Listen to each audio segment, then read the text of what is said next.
తాకట్లో ఉన్న మీ బంగారాన్ని విడిపించి ఆ రోజు ఆన్లైన్ రేటుకి కొంటాం. Sharma gold company.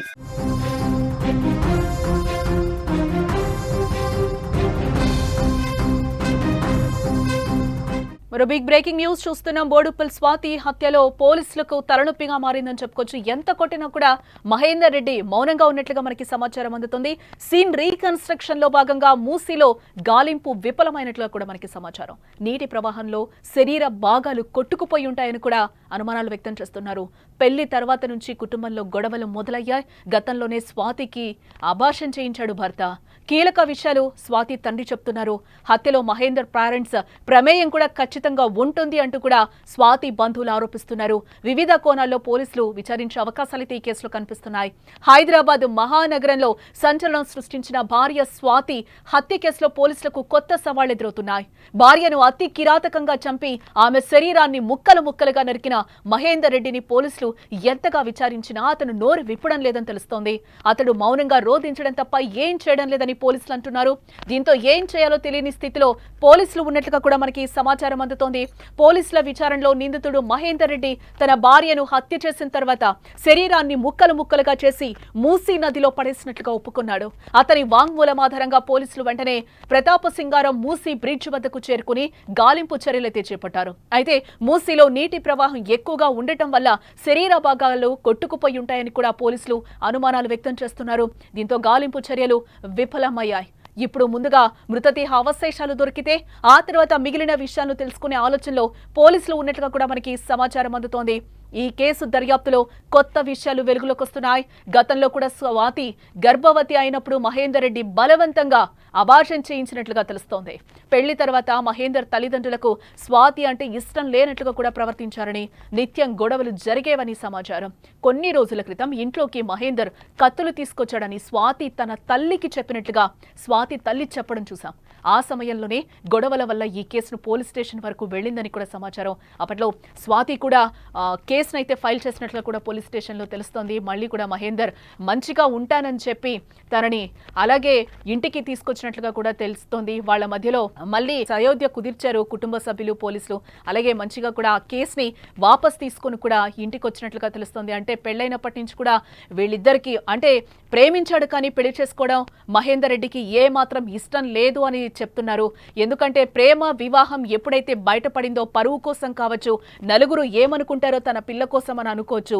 ఈ నేపథ్యంలోనే మాటలు బయటకు వచ్చిన నేపథ్యంలో స్వాతి ప్రేమ వ్యవహారం ఎప్పుడైతే ఇంట్లో తెలిసిందో అప్పుడే పేరెంట్స్ మహేందర్ రెడ్డికి ఇచ్చి పెళ్లి చేయడం జరిగింది. ఆ పెళ్లి కూడా మహేందర్ రెడ్డికి ఫస్ట్ నుంచి కూడా సుతారం ఇష్టం లేదు అనే వినిపిస్తుంది. ఈ నేపథ్యంలో అందరూ కూడా ఇరో ఫ్యామిలీ సభ్యులు కూడా నచ్చ చెప్పి స్వాతికి మహేందర్ రెడ్డికి పెళ్లి చేసినట్లుగా తెలుస్తోంది. బట్ అప్పటి నుంచి కూడా తనతో ఉండడం, మహేందర్ రెడ్డికి స్వాతితో ఉండడం ఇష్టం లేనట్లుగా తెలుస్తోంది. అలాగే 10 months వీళ్ళు పెళ్లైన తర్వాత కలిసి ఉన్నారు. ఈ నేపథ్యంలోనే స్వాతి ఒకసారి గర్భం దాల్చింది.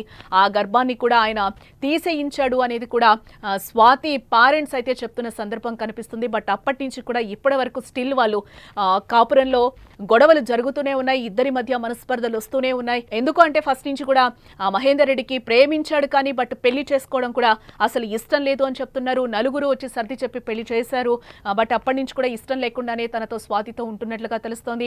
మహేందర్ రెడ్డి పేరెంట్స్ కి కూడా ఈ విషయం తెలుసు. మహేందర్ రెడ్డి పేరెంట్స్ కి కూడా స్వాతితో ఉండడం ఇష్టం లేదు. ఈ హత్యలో పేరెంట్స్ ప్రమేయం ఉందా అనే కోణంలో కూడా పోలీసులు విచారిస్తున్నట్లుగా తెలుస్తోంది. స్వాతి ఇష్యూకి సంబంధించి వాళ్ళ తండ్రి ఏమంటున్నారో కూడా ఒకసారి మనం వినే ప్రయత్నం చేద్దాం. ముందే ఒకప్పుడు గొడవ చేసాడు మా అమ్మాయి పని. నాకు డౌట్ వచ్చి ఏం చేసాను, నేను కొంచెం గొడవ చేశాను.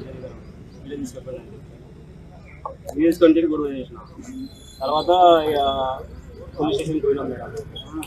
పోలీస్ స్టేషన్ పోతే వాళ్ళు సమాధానం చెప్పారు. వాళ్ళు పెళ్లి చేసుకోరు కదా, వాళ్ళకి ఏజ్ ఉంది, మీరేమన్నా మీ మీద కేసు అయిపోయింది అని చెప్పి వాళ్ళు చెప్పి సమాధానం. అంతకుముందే 2 months అయినా ఉండే మేడం. ఫస్ట్ స్టార్టింగ్లోనే అప్పుడే ఇక్కడ అవ్వాలి తీసేపిచ్చారు. 2 months అప్పుడే తీసేపిచ్చారు అని చెప్పేసి సరే నేను కూడా అప్పుడు నేను చెప్పి బాగా తెప్పించారు. అప్పుడు మేము పట్టించుకోలేదు, మాకు కాదని పోయింది కదా అని మేము పాము చూసుకోవాలి. ఏం అనలేకపోయినాం. ఏమన్నా మళ్ళీ తీసుకెళ్ళి ఏం అనలేదు. 2 నెలలు నైటంగా పంచాయతీ పంపించినాం. మంచిగా మేము అనుకున్నాం. పొందడం చేయలేకుండా మేడం. మేము ఇట్లా ఫోన్ చేయలేదు, వాళ్ళ ఫోన్ చేయలేదు. ఫోన్ చేస్తే కూడా తిప్పుతున్నారంట, ఎందుకు చేస్తామంటారు. మంచిగా చేసి మేము అనుకున్నాం. హాస్టల్లోనే మేడం, మొత్తం డిగ్రీ వరకు హాస్టల్లో ఉండే. వీటిలో ఇట్లా బయట విషయాలు అయితే బయటకు రాలేకుండా మంచిగా చెప్పేసి మేము అనుకున్నాం. ఎప్పుడని తెలియదు. ఇప్పుడు ఖాళీగా ఉంటుంటే ఏం చేస్తున్నాడు ఆయన అసలు? ఇంట్లో ఏం చేస్తుందో తెలియదు మేడం. ఇప్పుడు ఇంచుమించు 10 నెలలు అట్లా ఇంట్లో చిక్కనే ఉన్నాం. ఏం చేస్తుంది, పని చేస్తున్నా తింటున్న పని నాకు అసలు ఏం లేదు. వేరే వాళ్ళతో ఇబ్బందులు ఏం లేవు. వాళ్ళ అత్తమామ ఆంజే టార్చర్, వేరే ఏం లేవు. ఎవరైతే టార్చర్ ఏం ఎస్ స్వాతి తండ్రి కూడా మీడియాతో మాట్లాడుతున్న దృశ్యాలు అయితే మనం చూస్తాం. ఆయన కూడా చాలా అమాయకంగా కనిపిస్తున్నారు. వాడు ఏ పని చేస్తాడో కూడా మాకు తెలియదు, మా పిల్లనైతే పెళ్లి చేసుకున్నాడు అని చెప్తాను. తరచూ కూడా గొడవలు జరుగుతూ ఉంటున్నాయని కూడా తన తండ్రి అయితే మీడియా ముఖంగా కూడా చెప్తున్న దృశ్యాలు అయితే మనకి కనిపిస్తున్నాయి. తను ఏం చేస్తాడో కూడా తెలియదు అని కూడా సయోధ్య కుదిర్చి మళ్ళీ కూడా ఒకటిగా ఉండమని చెప్పాము. వాళ్ళ ఫ్యామిలీ మెంబర్స్కి ఖచ్చితంగా తెలిసే ఈ హత్య జరిగింది, వాళ్ళ ప్రమేయం కూడా ఉంటుంది అని కూడా మీడియా ముఖంగా స్వాతి తండ్రి చెప్పడం కూడా మనం వింటున్నాం. గతంలో కూడా వీళ్ళకి ఈ విధంగానే గొడవలు అయితే ఈ 10 monthsలో కూడా వాళ్ళిద్దరికి భార్యాభర్తలు ఇద్దరికి గొడవలు అయితే గతంలో కూడా స్వాతి పోలీస్ స్టేషన్కు వెళ్ళిందని సమాచారం. అప్పట్లో పెద్దల జోక్యంతో ఇద్దరు కూడా మళ్ళీ కలిసిపోయినట్లుగా కూడా తెలుస్తుంది. ప్రస్తుతం పోలీసులు ఆ ప్రాంతంలోని సీసీ ఫుటేజ్లను కూడా పరిశీలిస్తున్నట్లుగా మనకైతే సమాచారం అందుతుంది. ప్రస్తుతం బయటకు వచ్చిన సీసీటీవీ ఫుటేజ్లో మహేందర్ తన చేతిలో ఒక కవర్తో బయటకు రావడం కూడా మనం అక్కడ చూడొచ్చు. ఆ సీసీ ఫుటేజ్ మనకి కనిపిస్తోంది. మహేందర్ రెడ్డి తన చేతిలో ఇంట్లో నుంచి వచ్చాడు. వస్తూ కూడా వెనకాల ఒక బ్యాగ్ ఉంది, దాంతో పాటుగా కూడా కవర్లో చేతిలో ఒక కవర్ కూడా మనకి కనిపిస్తుంది. ఈ సీసీ ఫుటేజ్ పోలీసులు దొరికించుకున్నట్లుగా అయితే మనకి తెలుస్తోంది. ఈ ఫుటేజ్లో అయితే క్లియర్గా మనకి కనిపిస్తుంది మహేందర్ రెడ్డి వెళ్తున్నట్లుగా కూడా మనకి తెలుస్తోంది. ఆ ప్రాంతాల్లో సీసీ ఫుటేజ్ని పోలీసులు తీసుకున్నట్లుగా అయితే మనకి తెలుస్తోంది. ఆ ఫుటేజ్నే మనమైతే అక్కడ విజువల్లో క్లియర్గా చూడొచ్చు. లోపల నుంచి ఇంట్లో నుంచి బయటకు వచ్చాడు, వెనకాల భుజానికి ఒక బ్యాగ్ వేసుకున్నాడు, తనతో పాటుగా ఒక కవర్ని కూడా పట్టుకుంటూ ఏం తెలియనట్టు అలా నడుచుకుంటూ కారు వెనకాల నుంచి వెళ్తున్నట్లుగా కూడా మనకి దృశ్యాలు మనకి కనిపిస్తున్నాయి. ఆ కవర్లోనే స్వాతి శరీర భాగాలు ఉన్నట్లుగా కూడా మనకి క్లియర్గా కనిపిస్తుంది. ఇదంతా చూస్తుంటే చాలా సార్లు చిన్ని కవర్స్లో స్వాతి శరీర భాగాలు తీసుకెళ్లినట్లుగా పోలీసులు ఇప్పుడు అనుమానిస్తున్నారు. ఇంకా మరికొన్ని సీసీటీవీ ఫుటేజ్ల ఆధారంగా కూడా పోలీసులు దర్యాప్తు కొనసాగిస్తున్నట్లుగా కూడా మనకి సమాచారం అందుతోంది. స్వాతి హత్య కేసు విషయంలో స్వాతి బాబాయ్ కొడుకు కూడా స్పందించడం జరిగింది. తన చెల్లికి న్యాయం చేయాలని మహేందర్ ఒక్కడి హత్య చేసి ఉండడని, ఖచ్చితంగా మహేందర్ వాళ్ళ ఫ్యామిలీ మెంబర్స్ కూడా ఉంటారని కూడా తన అన్న కూడా చెప్తున్నాడు. మహేందర్ మౌనంగా ఉంటే సరిపోదని, ఈ హత్య వెనుక ఎవరెవరు ఉన్నారో పోలీసులకు చెప్పాలని, అందరికీ శిక్ష పడాల్సిందే అని కూడా డిమాండ్ చేస్తున్నాడు. స్వాతి అన్న ఏం మాట్లాడారో కూడా ఒకసారి మీడియాతో మనం వినే ప్రయత్నం చేద్దాం. రీసెంట్ గా 1 year బ్యాక్ అయితే పెళ్లి చేసుకున్నారు, లవ్ మ్యారేజ్ చేసుకున్నారు. ఇంట్లో తెలియకుండా తీసుకెళ్లి మ్యారేజ్ చేసుకున్నారు. తర్వాత వాళ్ళ ఇంట్లో ఒప్పుకున్నారో ఏమో తెలియదు, కానీ మాకైతే అసలు కాంటాక్ట్లోనే లేదు. అంటే మధ్యలో 2-3 సార్లు కొట్లాటలు అవి అవుతున్నాయని వచ్చేళ్ళింది ఇంటికి. వచ్చేళ్ళి వాళ్ళ పెద్దల మధ్య ఇట్లా మాట్లాడుకొని వెళ్ళిపోయింది. అయినా కొడుతుండు హింసిస్తుండు అని ఫోన్ చేసి అట్లా అంటే లోపల ఏదో మాట్లాడుకున్నాను. నేను సిటీలో ఉంటే నాకు అంత తెలియదు ఆమె గురించి. పెళ్ళి అయిన తర్వాత అసలు అంత పట్టించుకోలేదు. నేను వెళ్ళిపోయింది, ఇంట్లో నుంచి వెళ్ళిపోయిందని అసలు పట్టించుకోలేదు. ఈ మధ్యలో ఏమైనా గొడవ అయింది? అదే గొడవ అయ్యి ఇంటికి వచ్చింది. నేను ఆల్రెడీ ఒకసారి కేసు అయింది వికారాబాద్ పోలీస్ స్టేషన్ లో. ఒకసారి కేసు పెట్టింది మీద. నేను ఉండని ఇతనితో ఇతను టార్చర్ చేస్తుందని కేసు పెట్టింది. తర్వాత మళ్ళీ ఏం మాయ మాటలు చెప్పిందో, మళ్ళీ పెళ్లి చేసుకుంది కదా, ఏం మాయ మాటలు చెప్పిందో మళ్ళీ అతనితో వెళ్ళి మళ్ళీ రిటర్న్ కేసు తీసుకున్నారు. మళ్ళీ ఇప్పుడు ప్రజెంట్ ఇట్లా అయిపోయింది. తెలియకుండా చేయించాడు ఇతను. ప్రెగ్నెంట్ అయింది తెలియకుండా. ఇంట్లో ఏం చెప్పారో తెలియదు. వాళ్ళ ఇంట్లో మాటలు పట్టుకొని తెలియకుండా ఆమె గెలవకుండా అబార్షన్ చేయించాడు ఫస్ట్ ప్రెగ్నెంట్ అయినప్పుడు. తర్వాత ఇప్పుడు 5 months ప్రెగ్నెంట్ ఉంది. గొడవ అంటున్నాను ఇంటి నుంచి చెప్తున్నారు వాళ్ళు. అంటే విలేజ్ కదా, విలేజే కదా, పక్కన ఇల్లు చెప్తున్నారు అట్లా. ఇతను ఒక్కడి వల్ల అయితే కాదు, వాళ్ళ ఇంట్లో అందరూ ఉంటారు. కంపల్సరీ ఈయనకు మాత్రం శిక్ష పడాలి. వచ్చి డైరెక్ట్ వచ్చి పోలీసు వాళ్ళకి ఒప్పుకుని నేనే చేసిన అని ఒప్పుకుంటే కాదు. అతను ఎంత ఎవరెవరు ఉన్నారో వాళ్ళ ఇంట్లో ఎవరెవరు ఉన్నారో అంతా విచారించి ఆయన కంపల్సరీ ఉరి శిక్షలో ఏదో పడాలి. ఎస్ స్వాతి అన్న కూడా మీడియా ముఖంగా ఆయన మాట్లాడుతున్నారు. ఖచ్చితంగా వాళ్ళ ఇంట్లో వాళ్ళ ప్రమేయం ఉంటుంది. గతంలో వాళ్ళు ప్రేమించి పెళ్లి చేసుకున్నారు. ఫస్ట్లో ఇష్టం లేదు, మళ్ళీ పెళ్లి చేసుకున్నాడు. కానీ వాళ్ళ ఇంట్లో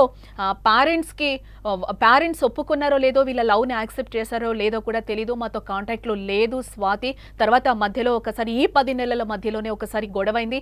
2 సార్లు ఇంటికి వచ్చి కూడా నన్ను కొడుతున్నాడు, టార్చర్ పెడుతున్నాడని చెప్పి వెళ్ళింది. బట్ అందరం కూడా సముదాయించి మళ్ళీ తనని పంపించాం. బట్ వెళ్ళిన తర్వాత ఎటువంటి తన దగ్గర నుంచి మాకు మెసేజెస్ కానీ కానీ కాల్స్ కానీ లేవు, మాతో మాట్లాడనీయకుండా మహేందర్ చేశాడు. బట్ మహేందర్ ఇప్పుడు సైలెంట్గా ఉంటే సరిపోదు, మా చెల్లిని ఎవరెవరు హత్య చేశారు, దీంట్లో ఎవరెవరి ప్రమేయం ఉంది అని మాత్రం ఖచ్చితంగా తెలియాలి, తెలిసిన తర్వాత అందరికీ అయితే శిక్ష పడాలి అంటూ కూడా తన అన్న ఆవేదన వ్యక్తం చేస్తున్నాడు. స్వాతి అన్న ఇటు మరోవైపు మనం చూసాం, ఇందాక తండ్రి కూడా ఏం మాట్లాడారో కూడా మనం విన్నాం. తమ కూతుర్ని ప్రేమ పేరుతో ట్రాప్ చేసి చివరికి ఇంత కిరాతకంగా చంపేశాడని కూడా ఆ తండ్రి, స్వాతి తండ్రి ఆవేదన వ్యక్తం చేస్తున్నారు.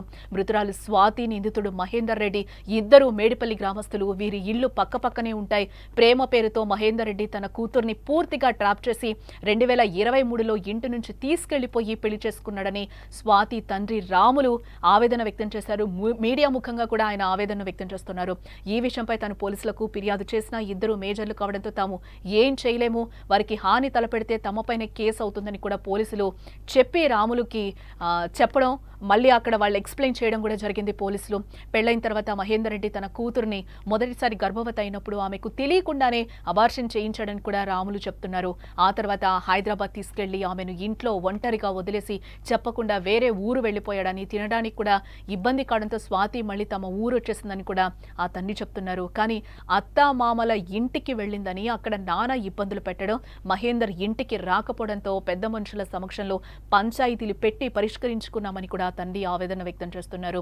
అత్తామామలు వరకట్నం కోసం వేధించారని, వేరే కులమని హింసించారని కూడా ఆ తండ్రి ఆవేదన వ్యక్తం చేస్తున్నాడు. ఇటీవల కాలంలో మహేందర్ రెడ్డి అత్తామామల వేధింపులు ఎక్కువైనట్లు కూడా స్వాతి తనకు చెప్పిందని, చివరిసారిగా నిన్న సాయంత్రం తిన్నారా అని మెసేజ్ పెట్టిందని కూడా వారు తల్లిదండ్రులు ఇద్దరు కూడా కన్నీటి పర్యంతమవుతున్నారు. ఇదే నేపథ్యంలో వాళ్ళ తల్లి కూడా తన ఆవేదన వ్యక్తం చేస్తోంది. హైదరాబాద్లో ఇలాంటి దారుణాలు జరగడం ప్రజలను పూర్తిగా కలవరపెడుతున్నాయని చెప్పుకోవచ్చు. గత కొన్ని సంవత్సరాలుగా దేశవ్యాప్తంగా ఇలాంటివి దారుణాలు ఎక్కువగా జరిగిపోతున్నాయి. ఈ కేసుల్లో చాలా వరకు భార్యాభర్తల మధ్య గొడవలు, ఆర్థిక సమస్యలు లేదా అక్రమ సంబంధాలు వంటివి కారణాలుగా మనకి ఎక్కువగా కనిపిస్తున్నాయి. ఢిల్లీలో మనం చూసాం, శ్రద్ధా వాకర్ హత్య కేసు ఒక సంచలనం సృష్టించింది. అప్పట్లో 2 years బ్యాక్ ప్రియుడు ఆఫ్తాబ్ తన ప్రియురాలు శ్రద్ధను హత్య చేసి ఆమె శరీర భాగాల్ని ముక్కలు ముక్కలు చేసి ఫ్రిడ్జ్లో దాచిపెట్టి ఆ తర్వాత వాటిని వివిధ ప్రాంతాల్లో పడేసి దొరకకుండా ప్రయత్నించాడు. ఈ కేసు దేశవ్యాప్తంగా అప్పట్లో చాలా చర్చకు దారితీసిందని కూడా చెప్పుకోవచ్చు.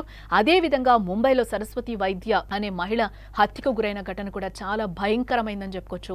ఆమె ప్రియుడు అద్దె ఇంట్లోనే ఆమెను హత్య చేసి శరీర భాగాల్ని ముక్కలు ముక్కలు చేసి పడేశాడు. అలాగే బెంగళూరులో మహాలక్ష్మి అనే మహిళ మృతదేహం ఆమె భర్త ఫ్రిడ్జ్లో దొరికింది. ఇలాంటివి చూస్తుంటే మానవ సంబంధాలు ఎంతగా దిగజారిపోతున్నాయో అర్థమవుతోంది. ఈ ఘటనలు భార్యాభర్తల మధ్య విభేదాలు వచ్చినప్పుడు సరైన మార్గంలో పరిష్కరించుకోకపోవడం, విడాకులు వంటివి తీసుకోకపోవడం వంటివి కారణాల వల్ల కూడా జరుగుతున్నాయని ఇక్కడ మనం తప్పక చెప్పుకోవాలి. ఇటు మరోవైపు చూస్తే ఇలాంటి కేసుల్లో కేవలం భర్తలే కాదు, భార్యలు కూడా భర్తలను చంపిన ఘటనలు కూడా ఉంటున్నాయి. ఉత్తరప్రదేశ్లోని మీరట్లో జరిగిన బ్లూ డ్రమ్ కేసులో భార్య తన ప్రియుడితో కలిసి భర్తను హత్య చేసి శరీర భాగాలను ఒక డ్రమ్ములో సిమెంట్ కలిపి పడేశారని పోలీసులు చెప్పారు. కర్ణాటకలో ఒక డాక్టర్ తన అత్తను చంపి శరీర భాగాలను చాలా చోట్ల పడేశాడు. ఇలాంటి ఘటనలు పెరగడం మన సమాజంలో మానవ సంబంధాలు ఎంత బలహీనంగా ఉన్నాయో కూడా అర్థమవుతోంది.